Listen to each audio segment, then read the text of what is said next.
गृहीत वाक्यो नयविद वदान्य शेषान्न भोक्ता हविहिंस कश्च नानर्थ कृत्या कुलितः कृतज्ञः सत्यो मृदु स्वर्ग मुपैत विद्वान।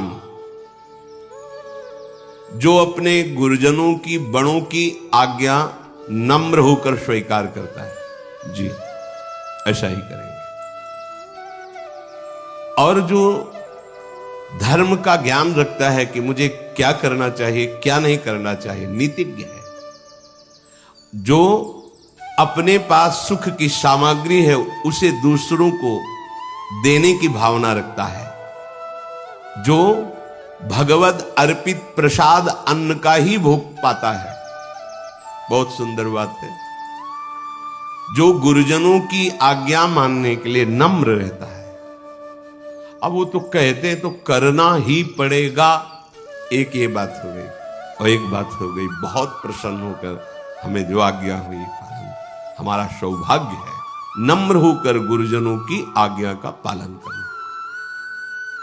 आपको पता होना चाहिए कि आपके लिए क्या अधर्म है क्या धर्म है, क्योंकि शास्त्रों में बहुत धर्म का वर्णन है, तो आप किस मार्ग के पथिक हैं, आपका धर्म क्या है, ये आपको पता होना चाहिए। सत्संगी को पता होता है।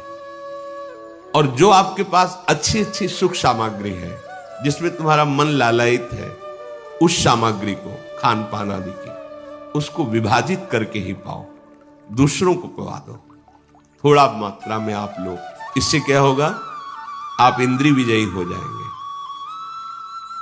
भगवत अर्पित ये नियम ले ले कि बिना प्रभु को अर्पित किए हम कुछ नहीं पाएंगे। भले आप नौकरी में, आपके हाथ में जो आया आप एक क्षण रुकिए, आराध्य देव का स्मरण कीजिए, राधा वल्लभ लाल कीजिए, मन में ही बोल दिए प्रिया प्रिय, हे प्रभु आपको कृपा, हो गया, इतने से ही हो जाएगा। बिना स्मरण किए अर्पित किए जो आप पाओगे, आपकी बुद्धि भ्रष्ट हो जाएगी, पतित हो जाएगी। जल भी बिना नाम लिए नहीं पी, राधा वल्लभ लाल की जय, अर्पित किया पी। जो हिंसा रहित आचरण करता है, बहुत शाम, हम किसी भी जीव को मारे नहीं। देखो हमारा अधिकार है, जैसे इस सृष्टि में रहने का, ऐसे हर जीव की रचना भगवान ने की, उसका रहने का अधिकार है। जब तक आपका प्रारब्ध कर्म आपको दंड नहीं देता, तब तक कोई जीव आपको हानि नहीं पहुंचाएगा।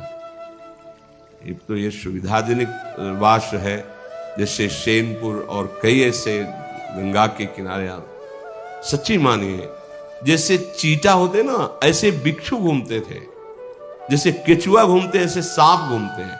हजारों वर्ष पुराना जंगल सेनपुर। अब जिधर देखो कहीं सांप केली कर रहे, खेल रहे कोई।